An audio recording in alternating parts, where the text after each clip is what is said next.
हैं राधा रानी और सदा राधा राधा जपते हैं श्री सुखदेव भगवान।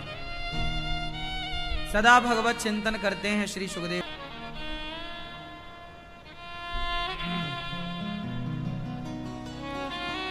भगवान सुखदेव भगवान ईश्वर तक, ईश्वर की ओर चल पड़े, सब छोड़ दिया।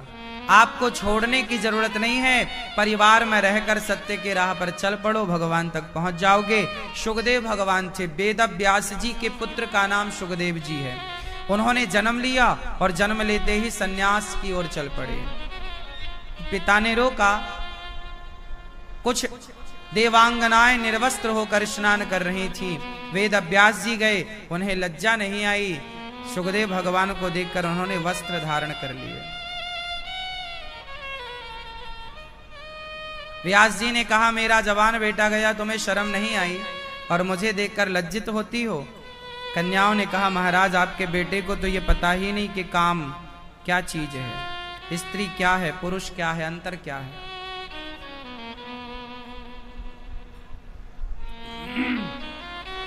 मतलब ब्रह्मा जी की बनाई सृष्टि में सुखदेव भगवान ऐसे हैं जिन्होंने काम और क्रोध को जीता है। ऐसे सुखदेव भगवान को हम नमस्कार करते हैं। 88,000 संतों के बीच में सूत जी का आगमन हुआ। नैमिषारण्य, नैमिषारण्य एक तीर्थ है जहां पर 88,000 संत बैठे हैं और वहीं पर सूत जी का आगमन हुआ। सूत जी आए तो सबने खड़े होकर उनका स्वागत किया। सूत जी ने कहा, ये बताओ क्या चाहते हो?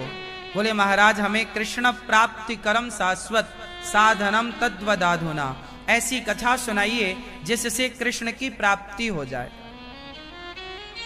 कृष्ण प्राप्ति करम, ऐसी कथा सुनाइए जिससे कृष्ण की प्राप्ति हो जाए। अच्छा, कृष्ण की प्राप्ति कैसे होगी?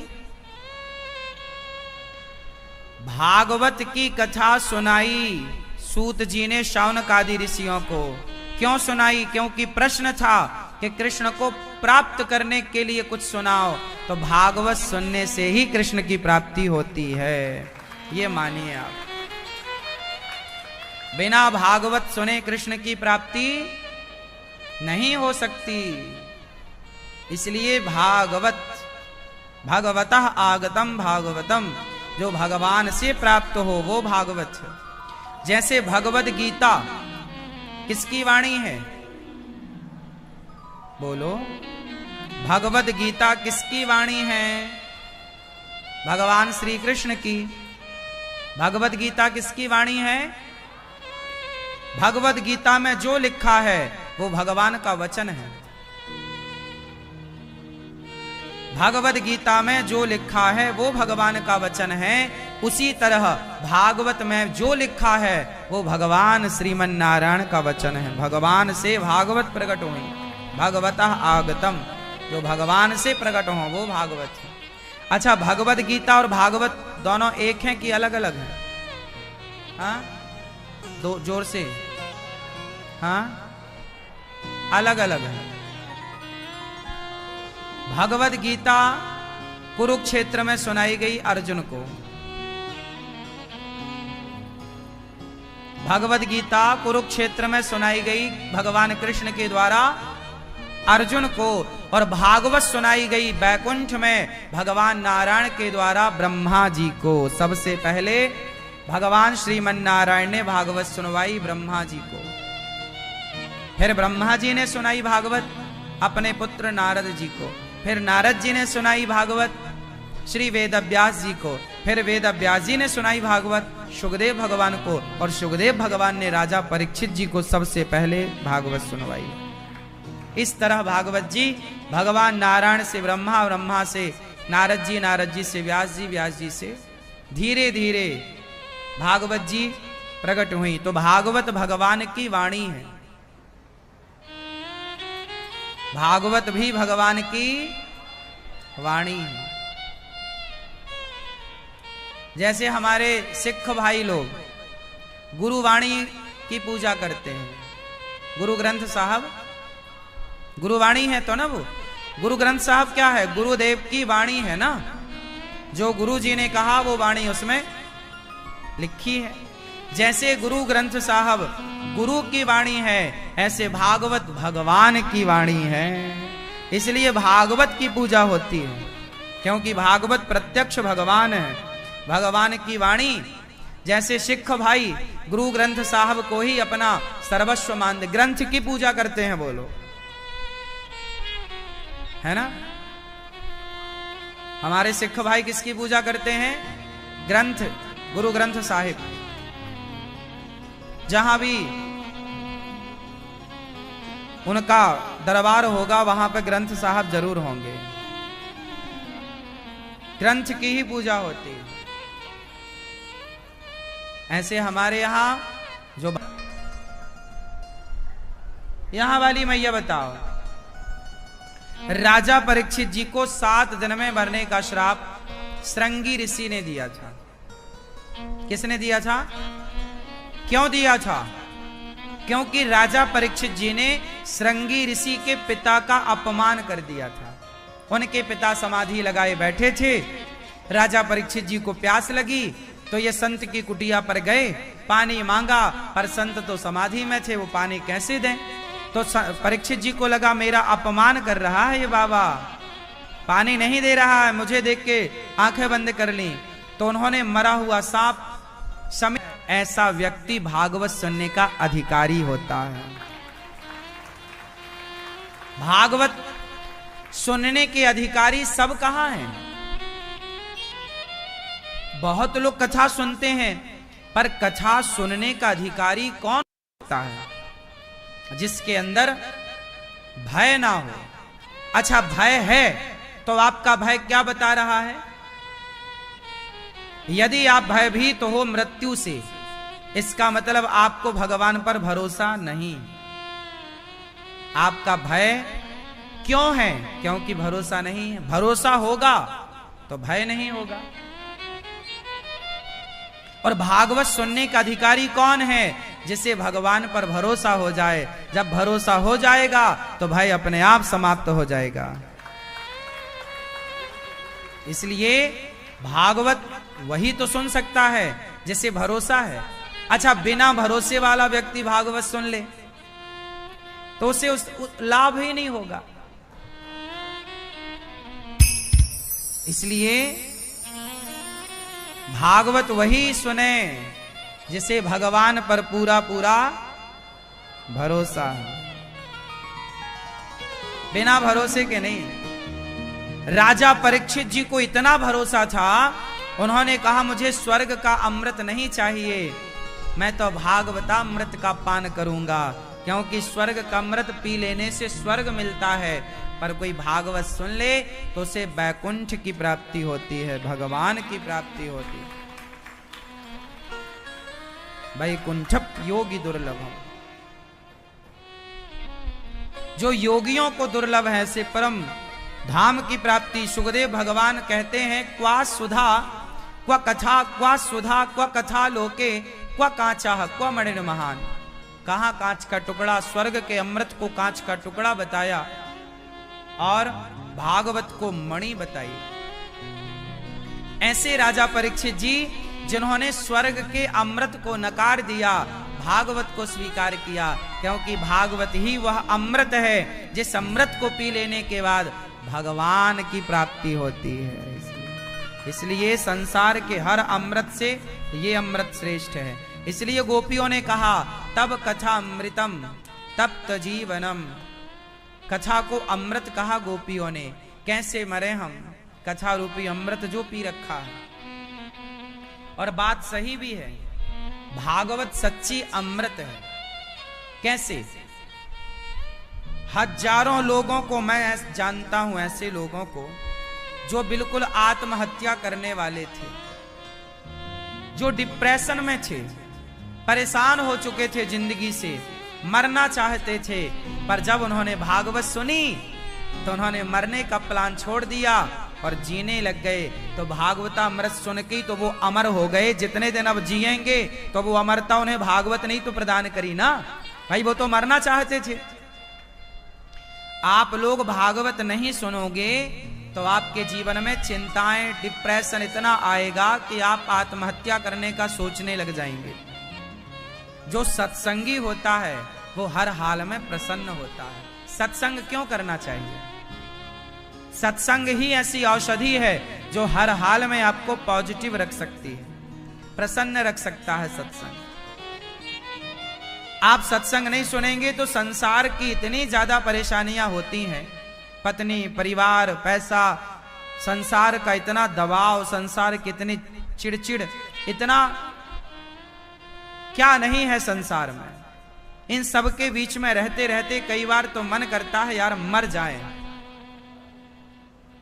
कई बार मन करता है मर जाए। इतनी टेंशन, इतना कष्ट संसार में, इतनी परेशानी।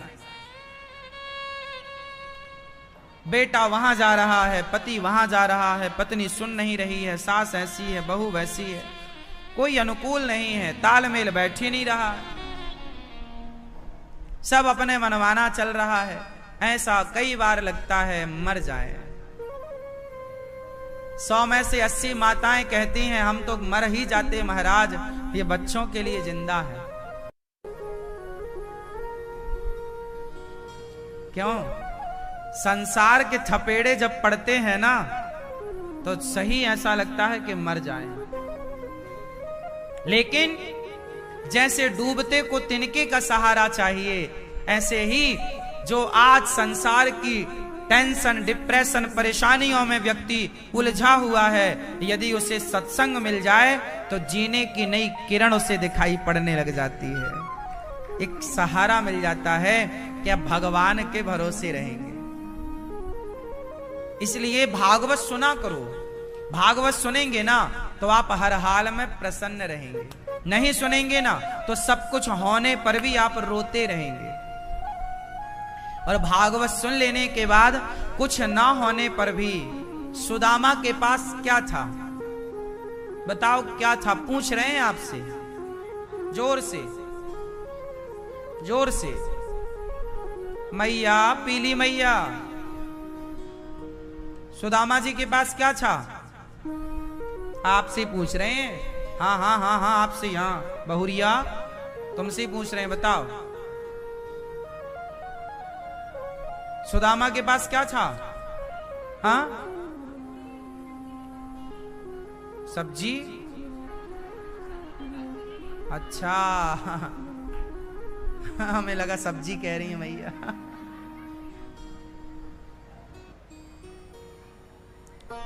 क्यों मैया, सुदामा जी के पास क्या था? पीछे वाले भक्त, सुदामा जी के पास क्या था? जोर से, यहां वाले। सुदामा जी के पास भगवान के लिए, भगवान पे पूरा विश्वास था। क्या था? मेरा भगवान मेरे साथ, ये विश्वास। मैं भिखारी हूं, गरीब हूं, अलग विषय है, वो परिस्थितियां अलग हो सकती हैं। मेरे पास खाने को रोटी नहीं है, ये परिस्थितियां भी आ सकती हैं कभी जीवन में, लेकिन हर परिस्थिति में ये विश्वास रहे कि भगवान मेरे साथ है। और जहां ये विश्वास है वहां फिर भगवान देर सवेर सुदामा की झोलियां भरी के नहीं, तुम्हारी और हमारी झोलियां भरेगा। बस ये विश्वास बनाए रखिएगा। परीक्षाएं तो देनी पड़ती हैं साहब, 10वीं, 11वीं, 12वीं और 8वीं, 9वीं की भी परीक्षाएं हैं, एग्जाम है। जब क्लासों में एग्जाम है, संघर्ष है, तो फिर ईश्वर तक पहुंचने में कुछ तो संघर्ष होगा ना। और एक ईश्वर तक पहुंचने में संघर्ष क्यों है? क्योंकि बिना संघर्ष के जो चीज मिल जाती है ना, उसकी कदर नहीं होती। बाप की संपत्ति बेटे को मिल जाए, उसकी कदर नहीं होगी, पर खुद कमाएगा उसकी कदर ज्यादा करेगा। ये नियम है, प्रकृति ऐसा तालमेल बिठा के रखती है। हाँ या ना? इसलिए भगवान सरलता से नहीं मिलते। सरलता से मिल जाएंगे तो उनकी इज्जत तुम कहां करोगे? और तुम्हें सरलता से वृंदावन मिल तो जाता है, तुम्हें सरलता से तीर्थों की यात्रा मिल तो जाती है, तो तुम सरलता से पा लेते हो, तो मांगते क्या हो? हे भगवान बहू के बेटा हो जाए, ये मांगने तुम तीर्थ करने आए हो? सब पाखंड है, सब झूठ है, ऐसा लोग बोलने लग जाते हैं। लोगों के जीवन में जरा कष्ट आ जाए, किसी का बेटा भगवान के घर चला जाता है ना, तो घर वाले क्या वो, अरे कोई भगवान नहीं होता, हमने इतनी पूजा करी तो सही, बेटा चला गया भगवान के घर। लोग भी कहते हैं कि तुम इतने बड़े भगत थे तो तुम्हारा बेटा काहे चला गया? इसका मतलब है कि तुम भगवान की भक्ति नहीं करते थे, तुम तो भगवान की भक्ति डर के मारे करते थे, इसलिए कि हमारा बेटा बना रहे, हमारी दौलत बनी रहे, हमारा सम्मान बना रहे। जब तक बना रहेगा तब तक आप भजन करोगे, मानोगे, और नहीं बना रहेगा तो भगवान को लोग गालियां देने लग जाते हैं। लोगों को यही नहीं पता कि भगवान की भक्ति क्यों करनी चाहिए। लोगों को यह लगता है कि भक्ति करने से हमारे बाल बच्चे अच्छे होंगे, खूब संपत्ति आएगी, खूब बढ़िया सब कारोबार चलेगा, इसलिए लोग भक्ति करते हैं। भक्ति क्यों की जाती है यही नहीं पता लोगों को। चलो आप ही बता दो, क्यों भक्ति की जाती है? क्यों मंदिर जाना चाहिए? क्यों भक्ति करना चाहिए? क्यों भगवान का नाम जपना चाहिए? बताओ। चलो मैया आप बताओ, भक्ति क्यों करनी चाहिए? बैठे बैठे मन की शांति, आप बताओ भक्ति क्यों करनी चाहिए? क्यों करते हो आप लोग? क्या करोगे पाके? पीछे वाले चश्मा वाले भैया, हाँ? ये मैया मेरी प्यारी माँ, आप बताओ क्यों भक्ति करती हो? आप क्या पाना चाहती हो?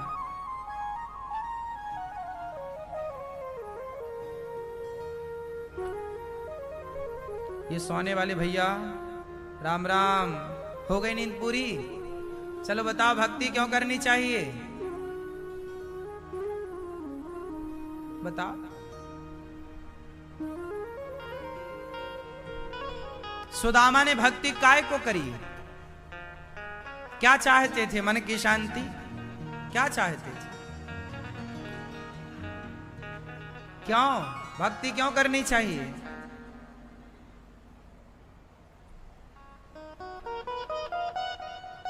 भगवान की भक्ति इसलिए करनी चाहिए क्योंकि हम बार बार जन्म और मृत्यु के चक्र में पड़े हैं। 84 लाख योनियों में हम बार बार जन्म लेते हैं, बार बार मर जाते हैं। पुनरपि जननम पुनरपि मरणम पुनरपि जननी जठरे शयनम। बार बार हम किसी माँ का बेटा बन जाते हैं, बार बार मरते, बार बार जन्म मृत्यु बार बार करोड़ों बार से चल रहा है। अब भगवान से ये प्रार्थना है, प्रभु ये जो जन्म और मृत्यु का चक्र है ये समाप्त हो जाए और हम सदा सदा के लिए प्रभु आपके हो जाएं। इसलिए हम भक्ति करते हैं, हम आपके होना चाहते हैं।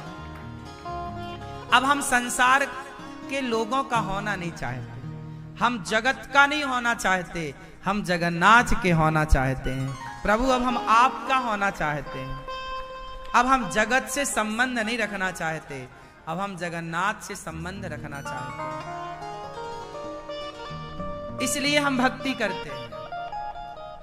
अब देखो हमारा बेटा है, पत्नी है, परिवार है, ये सारे लोग अपना कर्म लेकर पैदा हुए हैं। मैं इस संसार में कितने वर्ष रहूंगा ये ईश्वर जानते हैं। आपका परिवार, आपका अपने लोग कितने वर्ष आपके साथ रहेंगे ये आप ईश्वर के हाथ में। इसलिए जो आया है वो जाएगा, कोई पहले जाएगा, कोई बाद में जाएगा, इसमें ईश्वर का कोई लेना देना नहीं। मैं भक्ति करता हूं इसका मतलब ये नहीं कि मैं अमर हो जाऊंगा, मैं कभी मरूंगा नहीं, नहीं, मुझे कोई जीने का शौक ही नहीं है बहुत ज्यादा।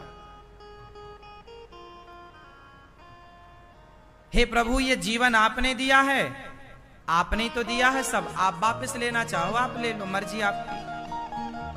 भगवान ने दिया उससे हमने घमंड नहीं किया और ले लेंगे उससे हम रोएंगे नहीं, हर हाल में ईश्वर की कृपा मानेंगे। ईश्वर जो तेरी मर्जी, तेरे फूलों से भी प्यार, तेरे कांटों से भी प्यार। इस मनस्थिति के साथ यदि आप भक्ति कर रहे हैं तब तो आपकी भक्ति सार्थक है। और आप भक्ति का उद्देश्य ये लिए बैठे हैं कि मेरा बेटा हो जाए, बहू हो जाए, ये फला नौकरी लग जाए, ये हो जाए, तब तो फिर आपका उद्देश्य गलत है। हाँ, भगवान को पाने का उद्देश्य क्या है? हम भक्ति क्यों कर? सुदामा ने भक्ति इसलिए थोड़ी करी कि हमारे घर की दाल रोटी बढ़िया चलने लग जाए। सुदामा ने भक्ति क्या इसलिए करी कि हमारी दाल रोटी बढ़ी ना। सुदामा भूखे रहे 4-4 दिन, मांगा नहीं कि भगवान ये दे दो, ये तो मेरे भाग्य का खेल है, मेरी किस्मत में गरीबी है तो भोगनी पड़ेगी, क्या बात है इसमें। ये तो कुछ चीजें नसीब का है, भाग्य का है, उसमें भगवान भी कुछ नहीं कर सकते। दशरथ जी तड़प तड़प के मर गए ना, दशरथ जी के तो बेटा ही भगवान थे, तो बचा लेते ना अपने बाप को।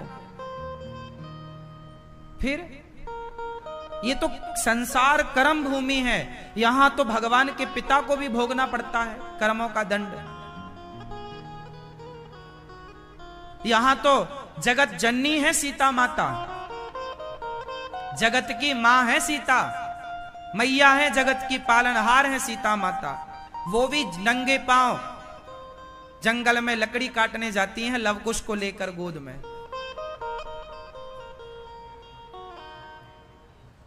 हाँ या ना? तुम यदि कहो कि हम भगवान की भक्ति करेंगे तो हमें गरीबी ना आवे, कष्ट ना आवे, कष्ट राम की पत्नी सीता मां को कष्ट आया, नहीं आया? भगवान श्री कृष्ण के पिता बेड़ियों में बंधे थे जेल के अंदर, कंस के कारागार में। हाँ या ना? कष्ट से बचो ना, आएगा। भगवान से ये मत कहो कि प्रभु कोई कष्ट ना आए, भगवान से कहो प्रभु आए, यदि कष्ट तो बस आप उस कष्ट में मेरा हाथ पकड़ के रखिएगा, बस आप मत छोड़िएगा। मैं कष्ट से घबराता नहीं हूं, आने दो। पर भगवान से प्रार्थना, गोविंद जगत छोड़ दे, छोड़ दे, प्रभु आप ना छोड़िएगा। बस भक्ति हम इसलिए करते हैं कि प्रभु हम आपके हैं, ये संसार हमारा नहीं है, ये संसार हमारा, ये आप लोग, हम लोग सब यात्रीगण हैं। कृपया यात्रीगण ध्यान दें। आप सब कौन है? आपकी पत्नी, पति, बेटी, बेटा, सब यात्री हैं। ये सब आपको राशि कहीं नहीं मिली,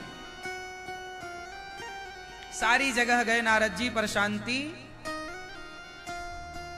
मैया बैठो मेरी मां, जल्दी बैठ जाया करो, इतना लाल मैया, ओ पंचायती मैया बैठो मेरी मां, बैठ जाओ। ओ गुलाबी मैया, ओ काले भैया, बैठो सरकार।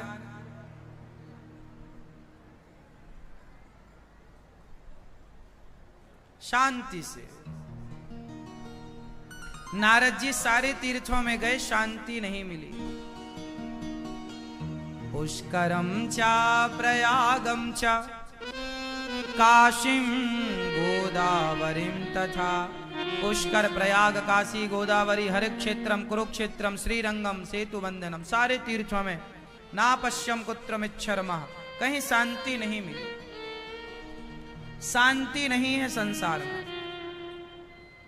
क्यों शांति नहीं? सत्यम नास्ति, सत्य का मानो नाश।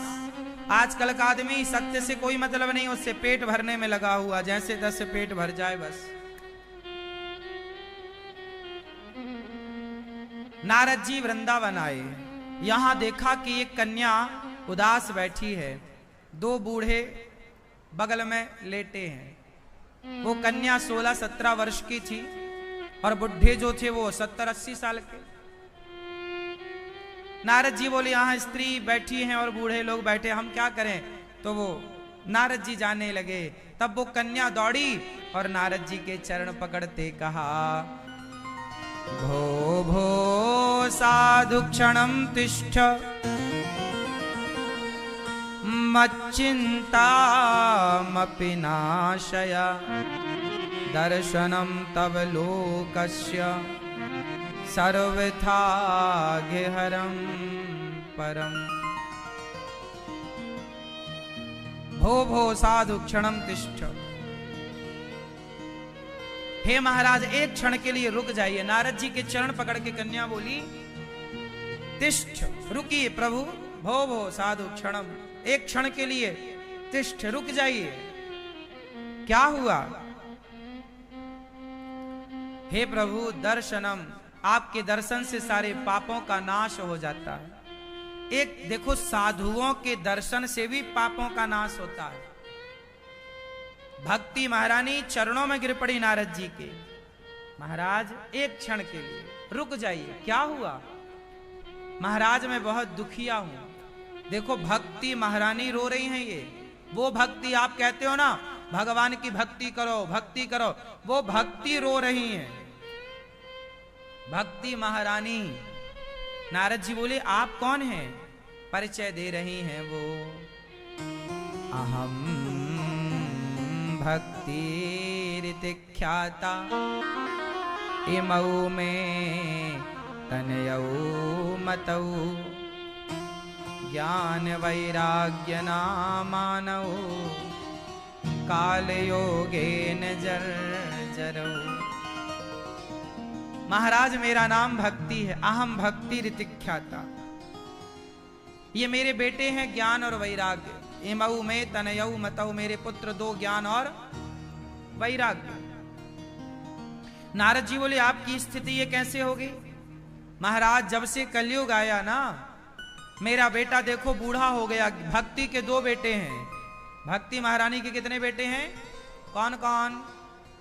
ज्ञान और वैराग्य। अच्छा ज्ञान किसे कहते हैं, वैराग्य किसे कहते हैं और भक्ति किसे कहते हैं? आप तीनों को जानते हो या मैं आपको कोशिश करूं जनाने की? ये दास अनिरुद्ध जनाए आपको। भक्ति जानते हो क्या है? चलो पहले बताओ भक्ति क्या है, ये मैया बताओ। पहले माँ को जानो बैठे बैठे, फिर बेटों को जानेंगे। भक्ति क्या है? भगवान का भजन करना भक्ति है। भक्ति क्या है? भक्ति क्या है? हाँ भक्ति क्या है? भक्ति 9 प्रकार की होती है। श्रवणम कीर्तनम स्मरणम पादसेवनम अर्चनम वंदनम दास्यम सख्य आत्मनिवेदनम। कथा सुनना पहली भक्ति है, कीर्तन करना दूसरी भक्ति है, स्मरण करना तीसरी भक्ति है, चरण सेवा करना भक्ति है, मंत्र का जाप विश्वास के साथ जपना भक्ति है, भगवान को पुष्प तुलसी भाव से चढ़ाना भोग लगाना भक्ति है, माँ बाप की सेवा करना भक्ति है, दीन दुखी को पानी पिला देना भक्ति है, भूखे को रोटी खिला देना भक्ति है, किसी बेसहारा को सहारा देना भक्ति है, किसी बेटी का गरीब बेटी का ब्याह करा देना भक्ति है। ये सब भक्ति है। ज्ञान क्या है? अब ज्ञान जानते। ज्ञान क्या है? बोलो क्या है मेरी मां? ज्ञान। ज्ञान किसे कहते हैं? क्या है ज्ञान? वेदों को जान लेना ज्ञान है, पुराणों को जान लेना ज्ञान नहीं है। जगत को जान लेना ज्ञान नहीं है, जगत की भाषाओं को जान लेना ज्ञान नहीं है। अच्छा ये बताओ आपको कितनी भाषाएं आती हैं? आपसे चश्मा वाले भैया 2। कौन कौन सी? हिंदी और इंग्लिश। आपको कितनी भाषा आती है? 2। आपको कितनी भाषा आती है बेटा? 2। कौन कौन सी? हिंदी और इंग्लिश। आपको कितनी भाषा आती है बेटी? 2। मेरी माँ एक भगवान ऐसे हैं कि चींटी भी यदि भगवान को पुकारती है, हाथी भी भगवान को पुकारता है, और दुनिया के किसी भी कोने में खड़ा हुआ अपनी भाषा से ईश्वर को पुकारता है तो वो परमात्मा